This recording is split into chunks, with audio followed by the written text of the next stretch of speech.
We've seen a lot of electric scooters on the Indian market, but electric motorcycles are really hard to come by. But that changes today because in this video we are riding Tork Kratos R, the first electric motorcycle from the company and I think on the market. And today we'll find out what that motorcycle will do and why electric motorcycles are so hard to make. Are you ready? Hit 4 buttons for us, the subscribe button, the bell notification icon. If you do like the video, give us a thumbs up and please do share it with your friends. And if you're ready, let's talk about Tork. Now, this company is a little bit different from the average electric vehicle startup because the founder Kapil Shelke, almost out of college, decided he wanted to race electric motorcycles. In fact, they did build race motorcycles, go to the Isle of Man and they won themselves a podium there. So this is not only a company who I think knows how to work the electric powertrain, but they should be able to make a chassis that excites a rider as well. But the challenge for them is, this is a mass market motorcycle that's going to be sold to average riders. It's an ecosystem that the scooters access and that can be controlled. But the question that the electric motorcycle will always pose is, will you remain restricted to the city? That's the first challenge. Tork's design uses a trellis for the frame, the bolt-on subframe as well as the swing arm as its base. From this they hang the waterproof battery pack, and behind that is the motor, which Tork claims is exceptionally efficient thanks to its design, and the R gets chain drive. At the bottom of the battery is a finned compartment that contains the power electronics. And don't worry, it's 165 millimeters above the ground, weight is around 140 kilos, top speed is 105 for the Kratos R. But we don't write the spec sheet, right? So how does it come together? This is normally the part of the story where the electric vehicle story goes south and the throttle connection, the rear wheel, all of that doesn't work and it's a prototype and firmware will come and all of that drama. And I'm sorry to tell you this, but the Tork is exactly the same. No, I'm kidding, it's not. It is a prototype, the firmware isn't final, but it actually does work. So the difference between economy mode and the power mode is obvious. The torque flow changes in both modes. It's smooth, the performance is nice. It's one of the quietest, most refined powertrains I've tested despite the chain drive. So it really comes together. So going through slow speeds in the city, out on the highway doing 65-70 kilometers an hour, the small mountain section we got where you had to go uphill and downhill, it all comes together, and this has to be one of the most promising electric vehicles I've tested yet. And yes, they're still saying it's a prototype, which means now I'm excited.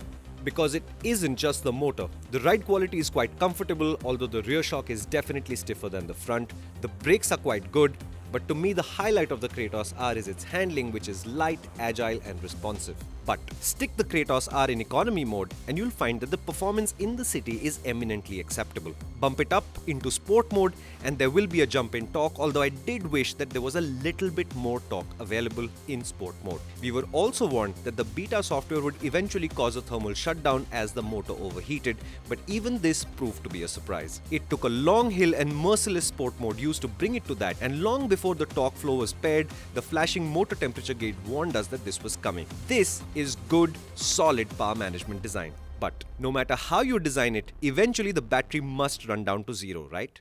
So when you run out, the process is not a mystery, right? You've got a port here, you connect that to that, bike starts charging. That is a 750 watt charger which you can mount on a wall, on a pillar like this. You can leave it on the floor. What you cannot do is put it into the machine itself because it's not a scooter, so it doesn't have the space. What Tork is working on right now is a much smaller version of this which will fit on the machine, but that's sometime in the future.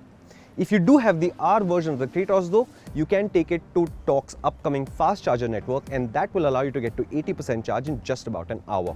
But when you use these at home, you're looking about 5.5 hours to a full charge. And that brings us neatly to the actual challenge of making an electric motorcycle, which is what should be the right range to offer the customer. A scooter can get away with 60 or 80 kilometers simply because the U-cycle keeps you in the city near infrastructure. And while it's true that most motorcycles will never leave the city either, many riders will consider this possibility and a few will try it out as well. They need enough range to not be anxious out on the highway. Is the Kratos R's range enough? What Tork is doing is that they're phasing the rollout of the motorcycles, and one of their plans is to have fast chargers available in popular extra-urban riding destinations so you can top up the bike before heading back home on a Sunday ride.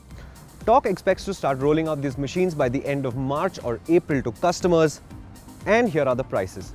The Kratos R costs roughly 1,23,000 rupees, including all the subsidies in Maharashtra. And of course, there is a version lower than this, which is called the Kratos No R, which is a little bit slower and 15,000 rupees less. For the less money, what you get is a machine that takes half a second longer to get to 40 kilometers an hour, and the top speed is 5 kmph lower as well. But in the price for both machines, one portable charger unit is included, the 750 watt charger, but if you get the R, you do get complimentary access for 2 years to the fast charging network, which of course Tork is working on right now. But let's leave all of that aside, because what I'm really happy to report is that the Kratos R feels good to ride. The connection from the throttle to the rear wheel is very, very impressive, especially for a company claiming that this is a prototype. We managed to kick this into thermal shutdown only once, and at that point, it didn't end the fun, it just slowed it down a little bit. The ride quality and the handling both can be improved further, but they're in a good place right now. The brakes can be improved further, but it's in a good place right now. So this is a really promising electric motorcycle prototype. So what's going to happen next, of course, is you should hit the subscribe button and the bell notification icon, because this is an electric motorcycle that I cannot wait to test in its final form, and that should happen rather soon.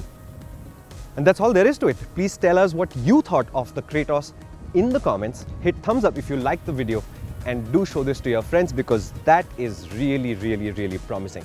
But I do have one question for you. The IDC rated range for this motorcycle is 180, and Tork Motors says what you'll actually do, of course, is 120. Do you think 120 kilometers is enough range for a motorcycle? Leave us a comment. Thank you so much for watching. This is PowerDrift.